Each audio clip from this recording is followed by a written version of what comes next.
Olá, meus queridos alunos e alunas do segundo ano C e segundo ano D do Centro de Ensino Médio 2 do Gama.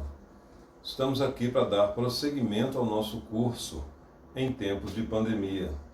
Se cuidem e vamos às orientações.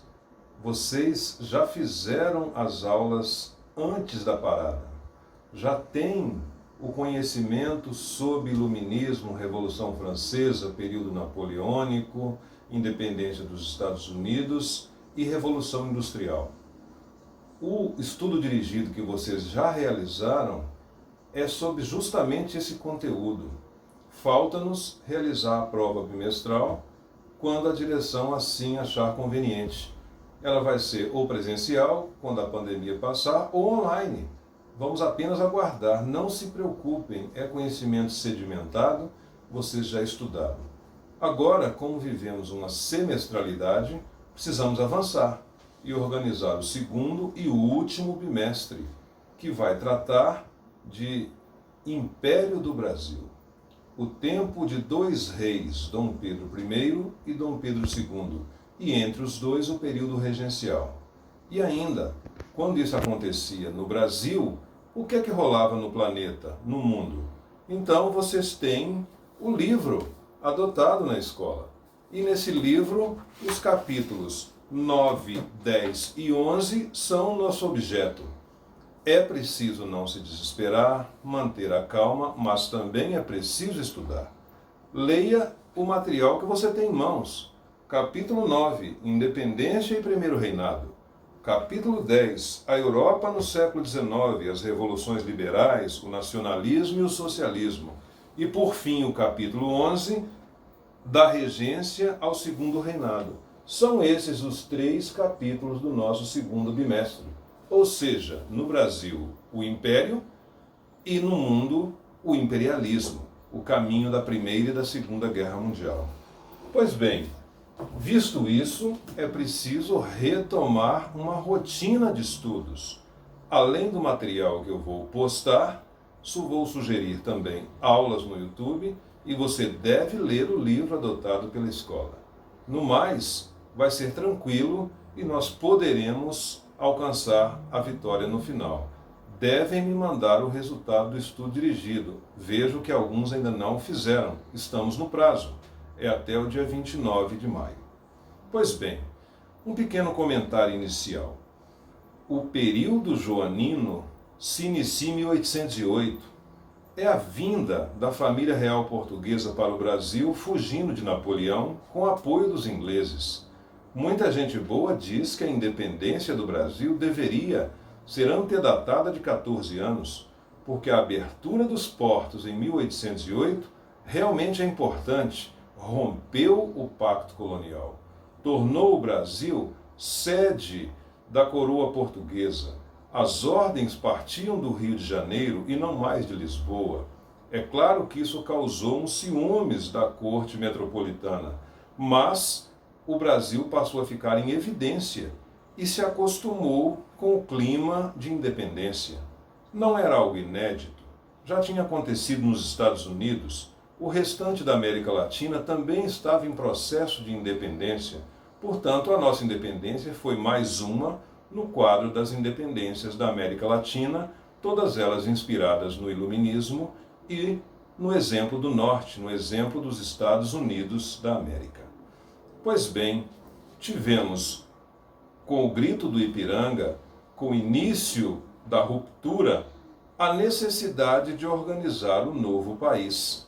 Dom Pedro I teve 9 anos de governo porque abdicou. O que significa abdicar? Renunciou. Não suportou os problemas porque ele teve nos 3 primeiros anos de governo o apoio das elites latifundiárias e fazendeiras. Mas depois ele teve contra si essa mesma elite e restou abdicar em abril de 1831. Quando abdicou, o seu filho, futuro Pedro II, tinha apenas 5 anos de idade. Cumprindo a Constituição Imperial, aquela que tinha 4 poderes, aquela que além da inspiração iluminista, da inspiração em Montesquieu, que ditava que o poder deveria ser tripartido, poder executivo, legislativo e judiciário. Além desses três, o Brasil teve o quarto poder, o poder moderador, o poder exclusivo do rei, que o exercia com apoio do seu Conselho de Estado. Não se esqueçam que essa primeira Constituição brasileira foi outorgada, foi imposta pelo rei. E Dom Pedro I, então, seguiu essa Constituição e ao final abdicou. Seguindo a mesma Constituição, não havendo ninguém da família real maior e habilitado, dever-se-ia constituir-se uma regência trina, 3 para exercer o poder até a maioridade de alguém habilitado, no caso, futuro Dom Pedro II. Essa regência nós veremos, ela foi trina provisória, trina permanente e depois um decreto modificou a Constituição e a regência trina passou a ser una. Convivemos com duas regências una, uma liberal, outra conservadora, uma liderada pelo padre Feijó, a outra pelo conservador, o fazendeiro Araújo Lima. O fato é que esse período da regência, que também durou 9 anos, de 1831 a 1840, da abdicação ao golpe da maioridade, foi um dos períodos mais movimentados da história do Brasil. Foi um período de grande instabilidade política e econômica. Instabilidade econômica por quê? Porque herdou os problemas que vieram do primeiro reinado. A abdicação de Pedro I não resolveu os problemas econômicos do Brasil. Instabilidade política porque o Brasil correu o risco de se fracionar territorialmente. Várias revoltas pleiteavam fundar novos países, e vocês vão ver no livro que algumas foram mais importantes: a Revolução Farroupilha, a Sabinada, a Cabanagem, a Balaiada, a Revolução dos Malês. Então, o perigo real de fracionamento territorial, somado aos problemas econômicos, torna a regência instável, totalmente instável, política e economicamente. E, no final, armou-se um golpe liberal para antecipar a maioridade do menino com 14 para 15 anos. Quem com 14 para 15 anos tem maturidade para governar um país?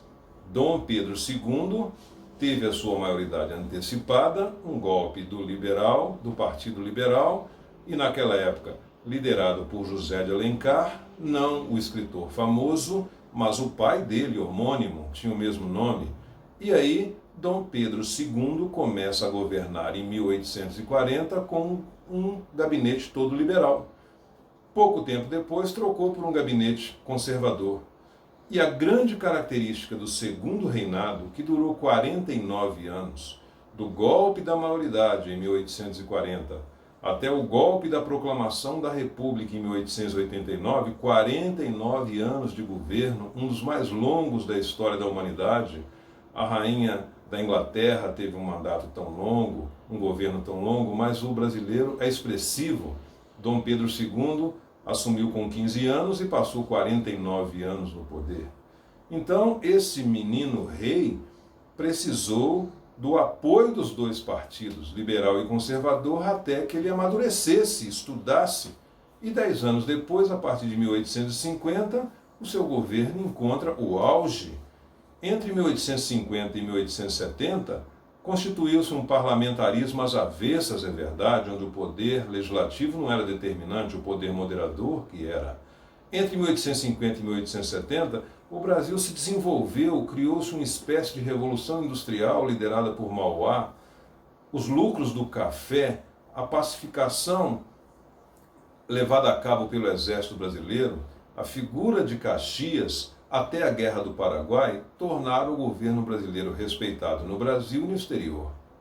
De 1840, do golpe de maioridade, até 1870, a Guerra do Paraguai, foram anos de extremo viço, de extremo desenvolvimento, mas a mancha da escravidão permanecia. Lembrem-se, a colônia teve os escravos, o império só existiu para a manutenção do escravismo.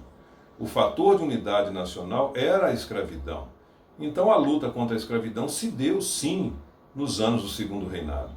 Mas o próprio rei, ele fez com que o Brasil permanecesse como um dos últimos países a adotar esse tipo de mão de obra.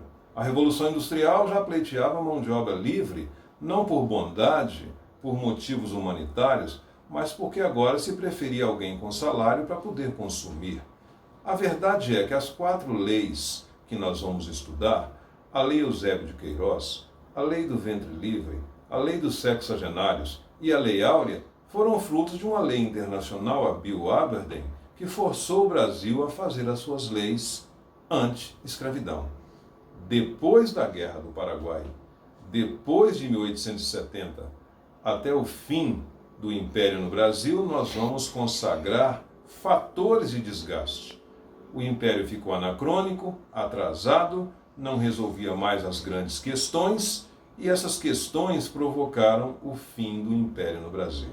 Quais são elas? A questão militar, a questão religiosa, a questão abolicionista, a questão federalista e, por fim, o golpe que encaminhou, no dia 15 de novembro de 1889, a troca do regime. O livro O Cortiço, de Aloysio Azevedo, conta que uma quartelada pôs fim ao Império e inaugurou a República. E o jornalista Aristides Lobo lacrou a frase famosa: essa não é a república que eu queria, essa não é a república dos meus sonhos, porque o Brasil trocou de governo, deixou de ser monárquico, passou a ser presidencialista, mas a mesma elite tomou conta do Brasil. O povo ficou longe. E quando for possível, a gente vai ver filmes mostrando que 2 Brasis se realizaram. Um das elites que amava a França, que falava francês, que tinha dentes na boca, que sonhava com a Europa. Outro abandonado nos campos, nas Gerais, na Amazônia. A República Velha, ou a República dos Fazendeiros, será o seu primeiro assunto ano que vem, no 3º ano. Por hoje, fizemos a exposição de qual é o 2º bimestre. Eu vou postar materiais e especular mais na próxima oportunidade. Mas já fica para vocês a obrigação de ler o material postado, assistir no YouTube as aulas que eu vou indicar e, mais do que nunca, ler o material que você tem em mão, o livro adotado na escola. Avaliações, pontuações, diagnóstico, se aprendeu ou se não aprendeu, faremos oportunamente. Por hoje, era isso.